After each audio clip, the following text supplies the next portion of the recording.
Bonjour les amis, bienvenue sur PowerTrade, la chaîne des stratégies d'investissement simples et efficaces. Alors aujourd'hui, nous avons acheté 5 L'Oréal, 150 Coface et 25 BNP.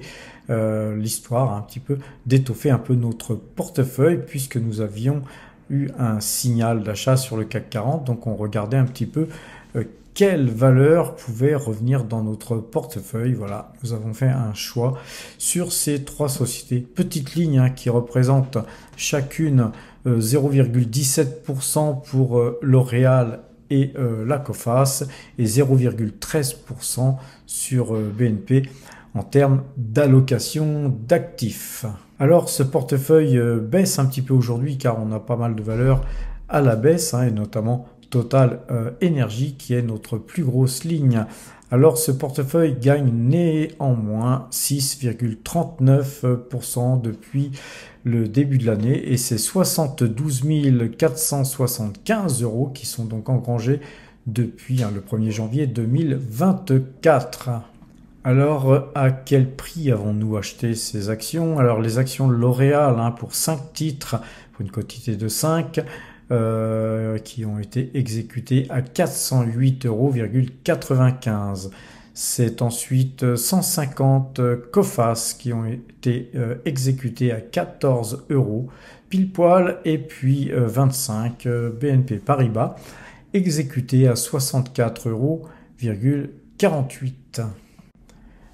Regardons un petit peu les indices sur TradingView avant d'aller voir les graphiques de nos actions préférées. Alors le S&P 500, il a vraiment l'air de rebondir sur ce bas de canal puisque nous avons encore une bougie haussière là aujourd'hui sur le S&P 500. Donc nous sommes donc en close sur le S&P 500. La moyenne 2 jours, 12 jours n'a néanmoins pas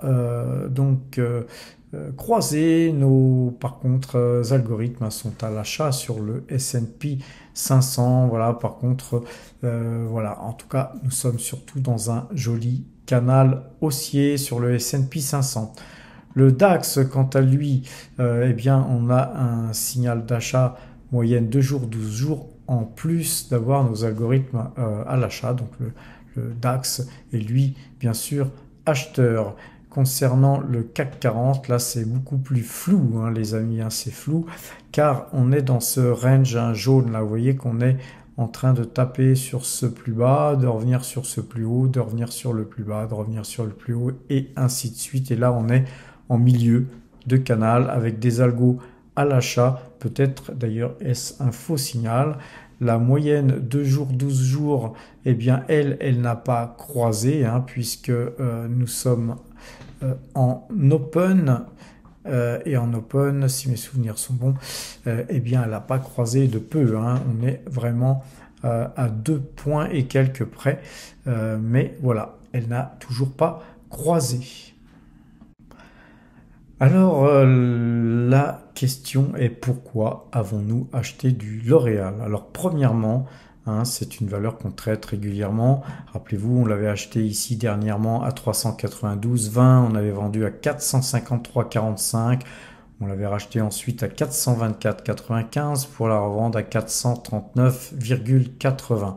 Et bien là, c'est à 404,70 que nous rachetons ce titre car nous sommes bien en dessous de nos 2 dernières sorties où on avait extrait de la performance, mais on est même en dessous de notre dernier achat. Donc voilà, très belle opportunité pour rentrer sur ce titre. Vous savez que L'Oréal est toujours un titre cher. Par contre, effectivement, nous sommes sur donc une action qui est très solide, qui a toujours une phase de croissance assez importante et un titre qui est recherché. Donc même en achetant sur ces prix-là, même si les prix baissaient, nous pourrions tout à fait conserver, ne serait-ce que pour toucher un petit dividende, puisque L'Oréal verse un petit dividende, mais aussi parce que nous aurions l'assurance quasiment de revenir au-delà de cette zone-là, et puis que nous avons acheté que 5 titres, hein, les amis. Rappelez-vous, c'était par 10 titres que nous traitions ce titre dernièrement, mais on est tout à fait capable d'en traiter 20, 30 ou 50 avec les liquidités qu'on a. Donc voilà, c'est une petite ligne couteau dans la plaie, les amis, avec néanmoins un croisement moyenne 2 jours, 12 jours. Hein, vous voyez que la moyenne de 12, elle avait croisé hier. On a profité d'une petite prise de bénéfices de certains opérateurs pour revenir sur ce titre. Par contre, effectivement, la bougie d'aujourd'hui n'est pas très très belle. Voilà, on attendra demain pour voir hein, si on a eu raison de faire un achat. Mais de toute façon, encore une fois, c'est un titre que nous conservons en portefeuille en cas de moins-value, bien sûr. Concernant la BNP et la BNP, on a vraiment un signal d'achat confirmé là, hein, puisque nous avons cassé ce plus haut ici. Moyenne 2 jours, 12 jours donc croisés. Nous avions, nous, attendu une confirmation hein, sur ce titre pour pouvoir reprendre position. Rappelez-vous que ce titre, eh bien c'est un titre qui a été vendu dernièrement à 67,09 ici ou 61,57 ici. Donc voilà, on est en deçà de notre dernière vente. Et puis voilà, c'est une petite ligne hein, sur BNP Paribas. Sur la COFAS, c'est beaucoup plus clair car nous avions, rappelez-vous, une zone ici en bleu turquoise sur laquelle moi je vous disais que j'achèterais COFAS que si effectivement on sortait, si on s'éloignait de cette zone. Et donc cette zone, eh bien, elle a été franchie aujourd'hui. Nous avons donc pris une petite position sur la COFAS. Et rappelez-vous, hein, la COFAS, c'est un titre sur lequel nous avions extrait de la performance à 15,41 et on reprend nous position à 13. C'est même pas 13,99, c'est 14 et quelqu'un que nous avions acheté ce matin. Voilà, allez revoir le début de la vidéo. Je vous ai dit à quel prix nous avions pris position. Alors concernant Earls & Smith, nous avons donc cassé, rappelez-vous, ce trend. Et puis là aujourd'hui, malgré une bougie rougeâtre, nous avons une hausse hein, sur ce titre qui fait que nous sommes en train de nous éloigner de ce trend et voilà, ça conforte un petit peu la position que nous avons prise, c'est acheteur sur Earls & Smith.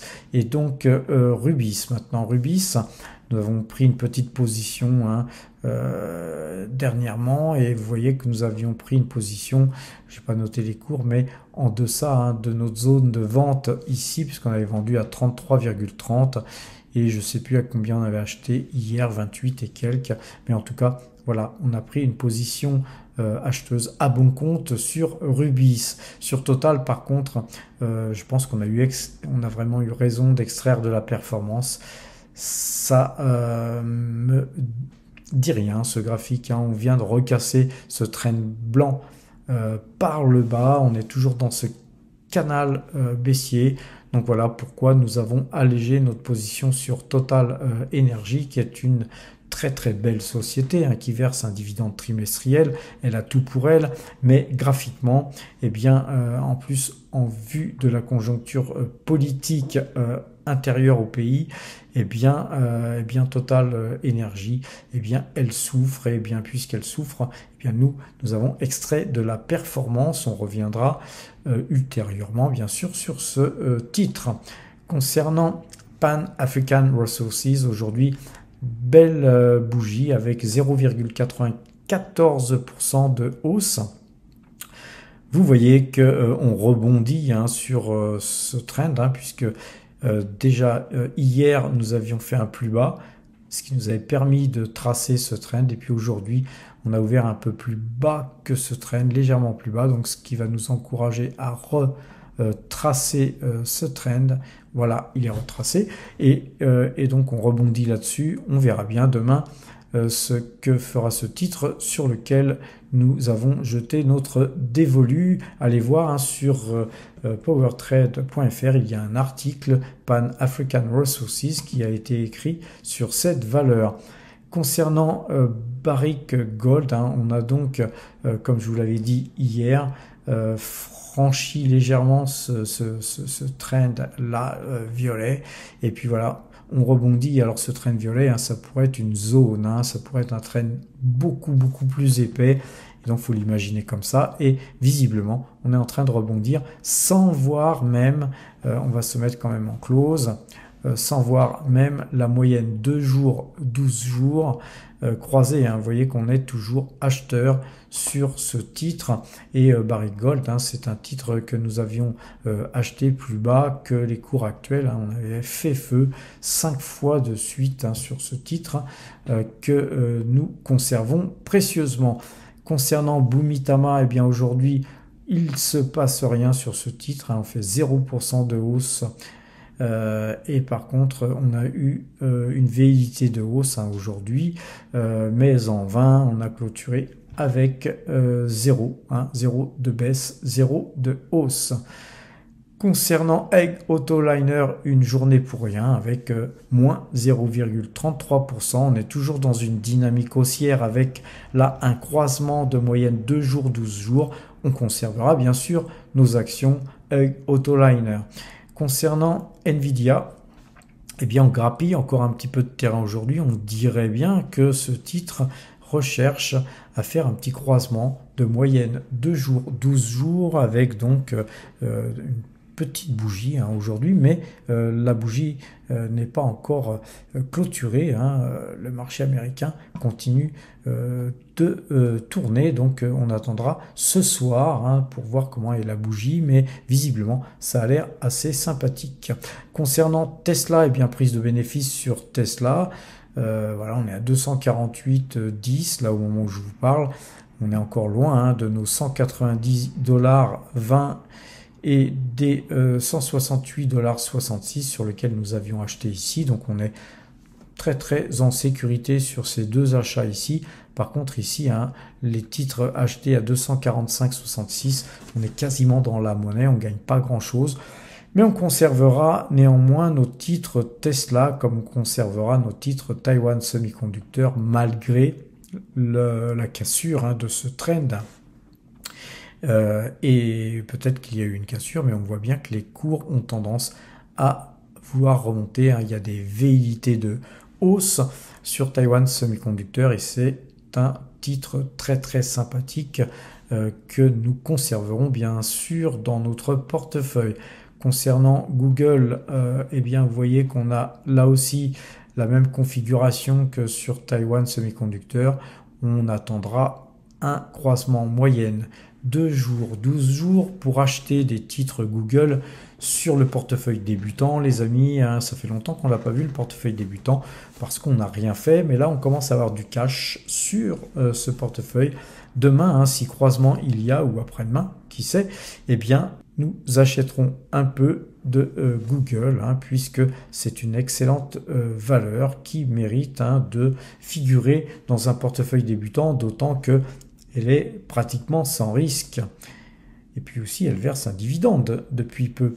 Alors, concernant DBS, hein, on avait acheté DBS un peu tôt. Là, elle a l'air de se redresser, mais la moyenne 2 jours, 12 jours est toujours vendeuse. Il faudrait qu'on recasse ce trend jaune pour reprendre confiance, hein, dans la direction, hein, de ce titre. Concernant AXA, on est toujours en phase acheteuse, hein, sur AXA. Vous voyez que la moyenne 2,12, elle a bien croisé à l'achat, et puis que depuis lors, elle n'a fait que rebondir sur la 2, n'a fait que rebondir sur la 12, et c'est toujours acheteur. Il faudrait vraiment qu'on casse cette petite zone ici, hein, de façon à revoir booster un petit peu ce titre qui se traîne là, actuellement. Alors Coca-Cola, on a une petite hausse, hein, de 0,85%, mais néanmoins, voilà, on est toujours au-dessus du trend jaune, ce qui est très bien, mais la bougie n'est pas très belle. Donc on va attendre la clôture pour voir comment Coca-Cola clôture. Et puis rappelez-vous, hein, on a encore des titres, je crois, sur DEGIRO à transférer sur Saxo Bank. Eh bien, si on cassait vraiment ce trend jaune, eh bien, on en profiterait pour rapatrier nos titres sur Saxo en vendant les Coca-Cola que nous avons chez DEGIRO pour en racheter une plus grosse ligne sur donc Saxo Bank. Sur Morel Prom, c'est pas joli, joli, hein, les amis. La bougie là, c'est pas une belle bougie du tout. Eh bien, la moyenne 2 jours, 12 jours, elle a croisé à la vente, hein. Donc nous sommes passés vendeurs sur Morel Prom. Mais voilà, on est dans une configuration, je vais vous tracer, hein, je vais vous tracer ce canal parallèle, puisque canal parallèle il y a. Nous sommes dans une configuration baissière, hein, sur Morel Prom, avec une bougie rouge là, comme vous voyez, avec une possibilité de revenir essayer d'atteindre le bas de canal, voire le casser. Donc vous voyez, pour l'instant, on a une petite ligne Morel Prom que nous conserverons. On ne moyennera pas sur cette valeur pour l'instant. Alors LVMH, hein, toujours dans son canal baissier, on ne touche pas bien sûr LVMH pour l'instant, et Realty Income, petite consolidation haussière, là voilà sur Realty Income, très très intéressant, hein, car je pense que ce titre va repartir de l'avant. Voilà, on a déjà fait 2 achats ici, à 53,18 et à 55,23, voilà, on est à 57,67.